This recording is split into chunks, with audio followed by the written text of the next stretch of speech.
Hari ini merupakan sejarah buat Anda, anak cucu daripada leluhur kita yang menjadi pahlawan di tanah. Hari ini kita dikumpulkan bahwa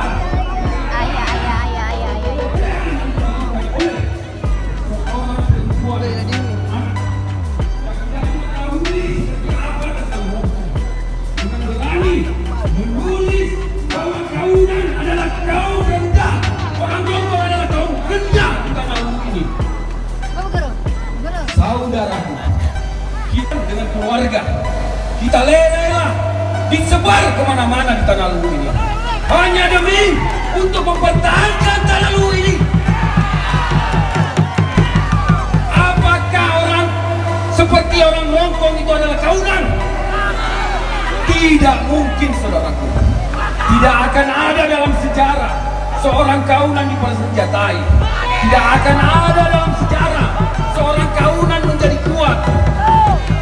Sejarah membuktikan bahwa jika kaunan tidak boleh menjadi kuat. Namun apa kenyataannya? Kita di tanah Luwu ini menjadi garda terdepan.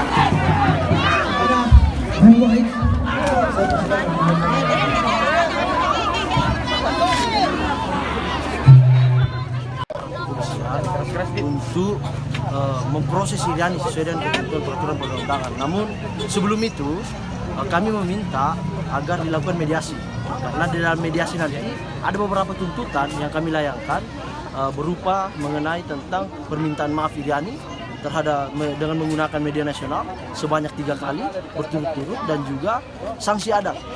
Ini yang penting, ini sanksi adat kepada Iriani. Apakah dia mau menerima atau tidak itu urusan Iriani. Pada intinya kami hanya menawarkan melalui jalur restorasi justice. Intinya seperti itu. Kalau penghinanya sendiri seperti apa, Pak? Kalau penghinanya sendiri jelas dia mengatakan di dalam stratifikasi sosial masyarakat Tanah Luwu bahwa kami ini masuk stratifikasi sosial sebagai ATA di Tanah Luwu. Jelas ini menghina perasaan kami sebagai komunitas Rongkong dan merendahkan martabat kami sebagai komunitas orang Rongkong di Tanah Luwu. Padahal tidak bisa dipungkiri bahwa Rongkong punya peran strategis di Tanah Luwu. Dia memiliki hubungan bilateral, ibarat negara, dia memiliki hubungan bilateral yang jelas terhadap Kedatuan Luwu. Karena Rongkong adalah wilayah otonom. Seperti itu.